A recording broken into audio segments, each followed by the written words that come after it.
Hi guys, कैसे हैं आप सब। तो कल साइंस का एग्जाम है, कैसा लग रहा है? डर लग रहा है क्या? जल्दी से फिजिक्स का क्विक शॉर्ट रिवीजन करते हैं इलेक्ट्रिसिटी चैप्टर का। Okay, so what is I? I is a current and Q is a charge and T is a time. So Q is equal to N E होता है, where N is a number of electrons and E is a charge on one electron.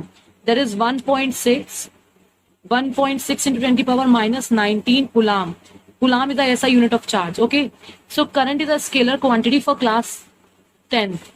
1 ampere को कैसे define करते हैं? When 1 coulomb of charge flows through the any cross section of a conductor in 1 second. जब 1 coulomb का charge flow करता है किसी भी कंडक्टर में से 1 सेकेंड में, then the electric current flowing through it is called 1 ampere. ठीक है, तो जब 1 coulomb का चार्ज फ्लो करेगा 1 सेकेंड में तो उसको क्या बोलेंगे हम? 1 एम्पियर. 1 मिली एम्पियर में कितने एम्पियर होते हैं बच्चों? 10 की पावर माइनस 3. 1 माइक्रो एम्पियर में कितने एम्पियर होते हैं? 10 की पावर माइनस 6. सो करंट की डायरेक्शन क्या होती है? Current always flow from positive to negative of the battery. और इलेक्ट्रॉन्स कैसे फ्लो करते हैं? Opposite to the current direction, negative to positive. Ideal ammeter का कितना रेजिस्टेंस होता है? आइडियल एमीटर का हमेशा 0 रेजिस्टेंस होता है और एमीटर हमेशा सीरीज में कनेक्ट किया जाता है सर्किट में. और आइडियल वोल्ट मीटर का इनफाइनाइट रेजिस्टेंस होता है और ये हमेशा पैरेलल में कनेक्ट होता है रेजिस्टेंस के साथ सर्किट में. रेजिस्टेंस क्या होता है? रेजिस्टेंस मीन्स रुकावट करंट के रास्ते में. So R is equal to V upon I. Ohm's law क्या कहता है? V is directly proportion to I. So V is equal to R I. So अगर आप यहां से R निकालोगे तो क्या निकलेगा? V upon I. तो अगर ग्राफ आता है क्वेश्चन में V और I का स्लोप क्या शो करता है, तो स्लोप कैसे निकालते हैं बच्चों? Y axis divide by X axis. V upon I क्या हो जाएगा? R.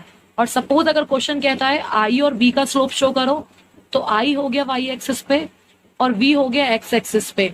So I upon V क्या होगा? 1 अपॉन R.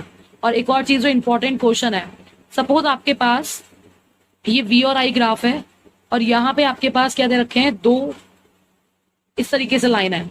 तो बताओ किसका एंगल ज्यादा है? इसका एंगल ज्यादा है, इसका एंगल कम है. इसका मतलब जिसका एंगल ज्यादा होगा उसका स्लोप ज्यादा होगा और जिसका एंगल कम होगा इसका स्लोप क्या होगा? कम. So slope is directly proportional to theta. That is clear to everyone. Next, electric potential. Electric potential means क्या होता है कि कितना वर्क डन लगा है किसी भी चार्ज को इंफिनिटी से इलेक्ट्रिक फील्ड में लाने के लिए. So V is equal to W upon Q. W की यूनिट क्या होती है? जूल. और Q की यूनिट क्या होती है? कुलाम. सो जूल पर कुलाम क्या हो गया? Volt. That is clear to everyone. Next is type of circuit. Circuit 2 types के होते हैं बच्चों, close circuit and open circuit. देखिए बहुत जल्दी से पूरे चैप्टर का रिवीजन हो जाएगा और आपको कंप्लीट चैप्टर विद क्वेश्चन समझ भी आएगा, तो प्लीज ध्यान से सुनिएगा. 2 टाइप्स ऑफ सर्किट हैं, close and open. Close circuit में क्लोज की होती है जिसमें से करंट पास होता है. ओपन सर्किट में ओपन की होती है जिसमें से करंट पास नहीं होता.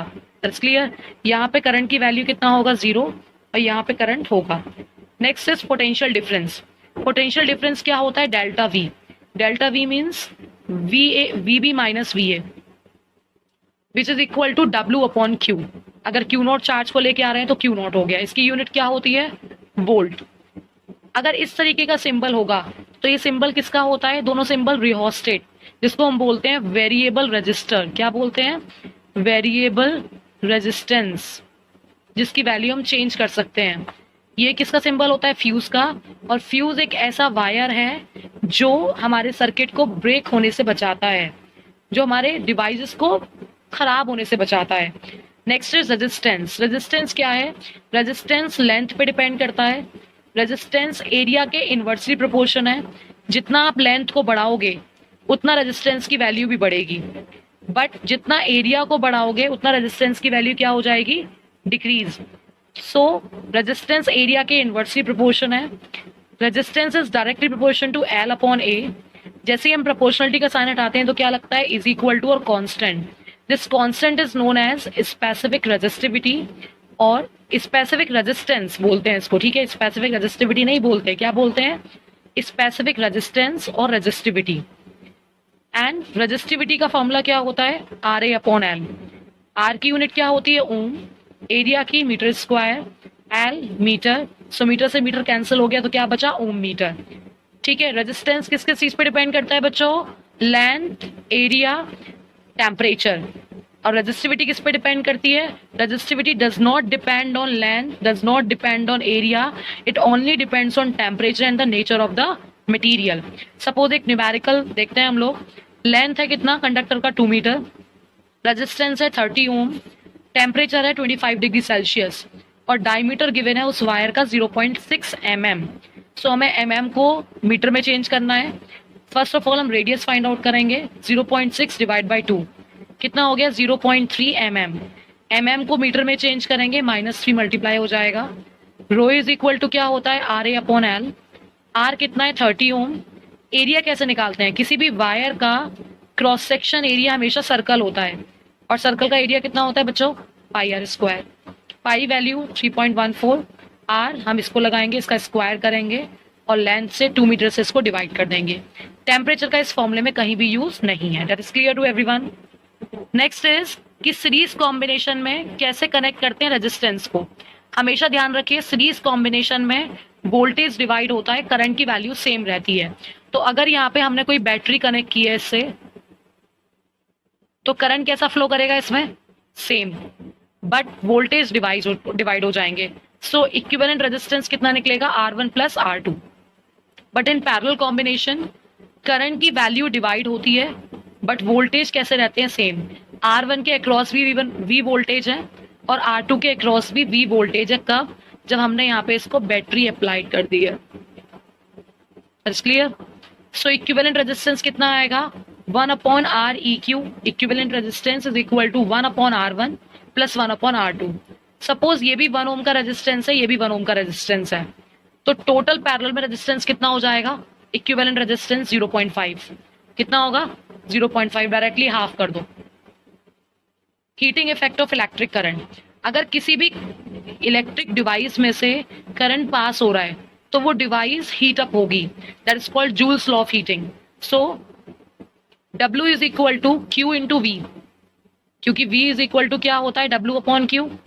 तो यहां से क्या आया, W is equal to Q into V। I क्या होता है, Q अपॉन T, ये मैंने भी आपको समझाया था। तो Q इज इक्वल टू क्या हो गया, IT। अब मैं यहाँ पे क्या करूंगी, Q की वैल्यू को हम यहाँ पुट करेंगे, V की वैल्यू हम लोग IR भी यूज करते हैं अकॉर्डिंग टू ओम्स लॉ। तो V की जगह पुट करेंगे IR, Q की जगह पुट करेंगे IT, तो ये क्या हो जाएगा, I square RT, that is called heat. और इसकी यूनिट क्या होती है, जूल। इसका मतलब हीट डिपेंड्स करती है करंट पे, स्क्वायर पे, रेजिस्टेंस पे और टाइम पे। टाइम सेकेंड में होता है, रेजिस्टेंस ओम में होता है, करंट एम्पियर में होता है, तो हीट की यूनिट क्या होती है, जूल। एक क्वेश्चन देखते हैं, हीट दे रखी है 200 जूल, रेजिस्टेंस दे रखा है 5 ओम, टाइम दे रखा है 10 second, we have to find current. So H is equal to I square RT होता है। तो यहाँ से I कितना निकलेगा, I निकलेगा H अपॉन RT और स्क्वायर को उठाएंगे तो क्या लगाएंगे, स्क्वायर रूट। सो कितना आ जाएगा, 2 ampere. That is clear to everyone. Next is electric power. Electric power is very important topic. Power का फॉर्मूला क्या होता है कि कितना वर्क डन किया है कितने टाइम में, मीन्स W अपॉन T। और W इज इक्वल टू क्या होता है बच्चों, V into Q upon T। ठीक है, W is equal to V into Q and T divide में है। V is equal to according to Ohm's law क्या होता है, IR, और Q इज इक्वल टू क्या होता है, IT। दैट मीन्स T से T कैंसिल हो गया, तो क्या फॉर्मूला हो गया, P is equal to I square R। This is your first formula. Next is, अब P is equal to I square R है, हम क्या करेंगे, हमें अगर फॉर्मूला चाहिए V और I के टर्म्स में, तो हमें क्या करना पड़ेगा, R को सब्स्टिट्यूट करना पड़ेगा। सो R की जगह हम क्या लगा सकते हैं, V अपॉन I। तो I से I कैंसिल हो गया, तो क्या हुआ formula, P is equal to V into I। That is clear to everyone.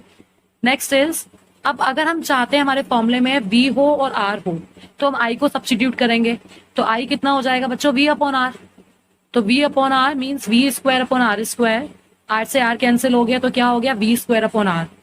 तो पावर के कितने फॉर्मूले हो गए, 4 फॉर्मूलाज हो गए हमारे पास। One is W upon T, I square upon I square R, VI, V square upon R। Next is practical unit of power क्या होती है, horse power. Horse power practical unit है पावर की, लेकिन commercial unit of electric energy क्या है, 1 kWh, which is equal to 1 unit. 1 unit कितना energy consume होता है इसमें, 3.6 into 10 की power 6 joule. That okay, these are the important points, so you have to remember these points.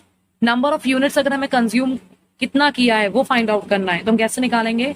Watt means power into hours divide by 100 divide by 1000, so we can find out the number of units consumed by an electric appliance. So all the very best, अच्छे से कीजिएगा कल का exam, ठीक है? Okay.